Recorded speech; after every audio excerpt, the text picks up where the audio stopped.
मैं मैसेज देना चाहूँगा, शोहदाए करबला का ये महीना है, मुहर्रम आते ही सुन्नियों के यहाँ इमाम हुसैन का तस्करा छिड़ जाता है, लेकिन याद रखो मेरे अजीजों, मौला इमाम हुसैन का जिक्र करने वाले हम हुसैन आजम का जिक्र इसलिए नहीं करते कि रो धो करके सीना पीट लेंगे या मातम करके गम मना लेंगे।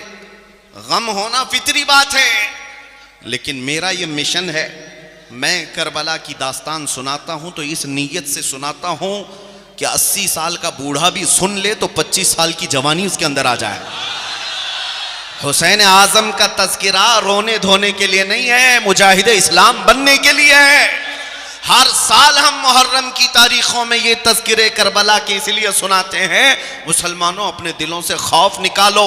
आज के दरिंदे अगर कुत्तों की तरह भौंकते हुए मोहल्लों में कहीं नजर आ जाएं और अगर चाकू छुरी तलवार से किसी को डराने की बात करे तो ऐ सुन्नियो, उनसे ये कहना तुम तो आज के कीड़े मकोड़े हो, 1400 साल से हम करबला सुनते आ रहे हैं। हम 1400 साल से हमारे माँ बाप से, हमारे उलमा से करबला की दास्तानें सुनते आ रहे हैं। हमारा तो ये शीवा है, गर्दन भी अगर तलवार के नीचे आ जाए तो हम अल्लाहु अकबर ही पुकारेंगे। No compromise.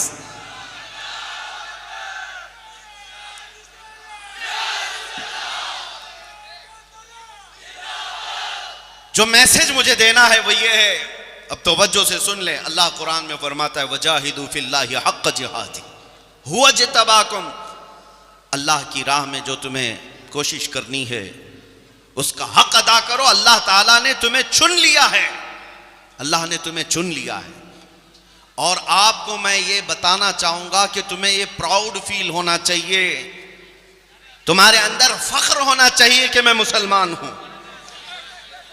और उस पर मजीद ये है कि अल्लाह ताला ने मुसलमानों में भी आपको इश्क रसूल की दौलत दी है। हाँ, अहले मोहब्बत में तुम्हारा शुमार है, रसूलुल्लाह के आशिकों में तुम्हारा शुमार है। जोधपुर शहर आने के बाद यहाँ के दबंग लोगों को देखा, ये नौजवानों को, या फिर सुबह से मिल रहे हैं, हर तीसरा आदमी तो नेता ही दिखता है। लेकिन ये बतौर तफरी मैं कह रहा हूँ, नेता बनो, खुशी से बनो, कोई मसला नहीं है। हर तीसरा क्या हर दूसरा बन जाए, लेकिन मेरे अजीज़ों, जिसके लिए अल्लाह तबारक व तआला ने कोई भी ज़रा बराबर भी सुरखुरी दुनिया में अता की है, जो मकाम दिया है, उसका सबसे पहला काम ये होना चाहिए, मैं हर चीज़ को कंप्रोमाइज़ कर लूँगा, मेरे नबी के नाम पर कोई कंप्रोमाइज़ नहीं करूँगा। मुझे ये बात इसलिए कहनी पड़ी कि कुछ लोगों को ये तकलीफ भी हो जाती है और डर जाते हैं, लब्बैक का नारा लगता है तो सहम जाते हैं।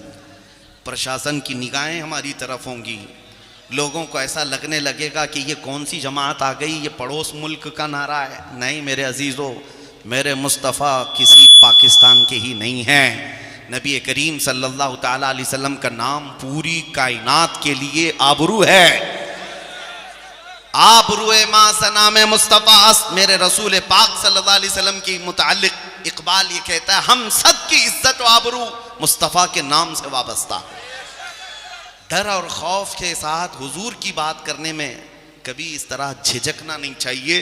बरेली के इमाम आला हज़रत फाज़िल बरेलवी क्या फरमाते हैं, सुनो, खौफ ना रख रजा जरा, तू तो है अब्दे मुस्तफ़ा। खौफ ना रख रजा जरा, तू तो है अब्दे मुस्तफ़ा, तेरे लिए अमान है, तेरे लिए अमान है। यहाँ पर जिन लोगों को ऐसा लगता हो, मैं उत्तर प्रदेश में एक प्रोग्राम में था और उसके बाद दूसरे चंद दिनों के बाद एक आलिम दीन थे, मौलाना साहब से आए, कहा कि हज़रत आपके जलसे में बैठा था, आस पड़ोस में बैठने वाले तवज्जो से सुन लीजिए, आपके साथ फ़ोटो में आ जाते हैं तो दूसरे दिन से हमारे लिए भी तहकीकात शुरू हो जाती है। मौलाना साहब ने कहा, दूसरे दिन ही पुलिस वालों ने मुझे बुला लिया थाने पे, कहा कि आप वहाँ बैठे हुए थे और बहुत लब्बैक लब्बैक के नारे लगा रहे थे। तो मैंने कहा क्या बात है, आपको क्या है? कहा, उन्होंने कहा कि केस फलां फलां हालात ऐसे हो गए, आपके ऊपर केस डाल देंगे, कोई सेक्शन लगा देंगे। लगाया अगरचे नहीं। मैंने उनसे कहा, आप डरे हैं इस बात पर? डरे हुए हैं? मेरे अजीज भाई, मैं उनसे कहा फख्र करो, दुनिया चोरी करके थाने जाती है, तुम रसूलुल्लाह का नाम लेकर थाने पहुंचे हो। इससे बड़े फख्र की बात क्या है?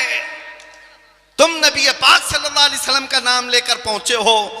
मेरे ताजु शरिया रहमतुल्लाह ताला अलैह फरमाते कि अगर उनके नाम पर हथकड़ियां लगाई जाएं तो यह दुनिया का सबसे कीमती जेवर होगा, ये सबसे कीमती जेवर होगा। खौफ ना रखो, डरो नहीं। हाँ, चोरी करके जाना है, मार धाड़ करके जाना है, किसी का रेप करके कोई गया है, उसके लिए जिल्लत है। नबी पाक सल्लल्लाहु ताला अलैहि वसल्लम के नाम पर गया है तो वो बिलाल हबशी का वारिस है, वो खुबैब इब्न अदी खब्बाब इब्न अल-अरद का वारिस है। नबी करीम सल्लल्लाहु ताला अलैहि वसल्लम की बारगाह में चले जाना, कल क़यामत के दिन खड़े होना। अगर दुनिया ने पकड़ करके तुम्हें जुर्मों की सजा दी थी, यहाँ पर बारगाह मुस्तफ़ा में तो सबको पहुंचना है क़यामत के दिन। अर्ज करना, या रसूल अल्लाह, दुनिया में मुझे आपका नाम लेने की वजह से हथकड़ियां लगाई गई या मारा पीटा गया है। मेरा यकीन ये कहता है उस दिन अगर हुजूर के बाजू खुल गए तो उससे बेहतर पनाह तुम्हारे लिए क्या हो सकती है? उससे बेहतर पनाह क्या हो सकती है? खौफ और डर यहाँ से निकालो। अभी हज़रत सैयद मुज़फ़्फ़र हुसैन कछोचवी रहमतुल्लाह अलैह का जिक्र हो रहा था, मुझे एक बात याद आती है। उनको अपने ज़माने में कैद में डाल दिया गया था, जेल में बंद कर दिया गया था। तब उन्होंने एक मशहूर शेर लिखा था, मुज़फ़्फ़र को मुक़य्यद न समझ ऐ सय्याद, मुज़फ़्फ़र को मुक़य्यद न समझ ऐ सय्याद, मेरी ये असीरी भी सुन्नत आबाई है। हमारा कैद होना भी हमारे बुजुर्गों की सुन्नत है। इसलिए मैं जहां जाता हूं नौजवानों के दिलों से मैं खौफ निकालना चाहता हूं, बेखौफ होकर जियो। एक सवाल आपसे करता हूं, दिल पर हाथ रख करके बताना, तुम जिस खुदा की इबादत करते हो वो खुदा सच्चा है या नहीं? तुम्हारा रसूल सच्चा है या नहीं? अल्लाह की किताब कुरान सच्ची है या नहीं? मेरा दीन इस्लाम सच्चा है या नहीं? जब तुम्हारा यकीन इतना है, खुदा सच्चा है, रसूल सच्चा है, कुरान सच्चा है और इस्लाम सच्चा है, जिसका सब कुछ सच्चा है, उसे मुजरिमों की तरह नहीं जीना है, सर झुकाकर नहीं सर उठाकर जीना है।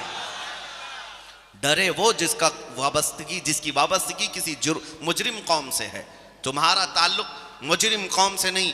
आज हमारे अंदर डर किस लिए आया है पता है? ये दज्जाली मीडिया, जो ठगी मीडिया है, इनको सुन सुन करके ये रोज सुबह से शाम तक 100 मरतबा आतंकवादी की तस्बीह जो पढ़ते रहते हैं, और दाढ़ी वाले टोपी वाले सबको दिखा दिखा कर खौफ डालना चाहते हैं तुम्हारे दिलों में, और तुम ये महसूस करने लग जाओ कि कहीं ऐसा तो नहीं है, जितने बोल रहे हैं ऐसे तो नहीं है हमारी जमात में। इनके भौंकने से कोई शेर जो है कुत्ता नहीं बनता। एक बात याद रखो, तुम्हारी निस्बत मुस्तफ़ा करीम सल्लल्लाहु ताला अलैहि वसल्लम से है, उनकी तरफ तवज्जो न करना। मैं एक बात आपसे पूछता हूँ, अकल का इस्तेमाल करो मेरे अजीज, अकल का इस्तेमाल करो। इस मुल्क में हमारी तादाद 14%, जो कानूनी एतबार से, ऑफिशियल एतबार से बताई जाती है, कितनी? 14%। और फिर इनके हालात के लिए जो सचर कमेटी, श्री कृष्णा रिपोर्ट, ये सब जो जजेस हैं, इनको लगा करके 5-5, 10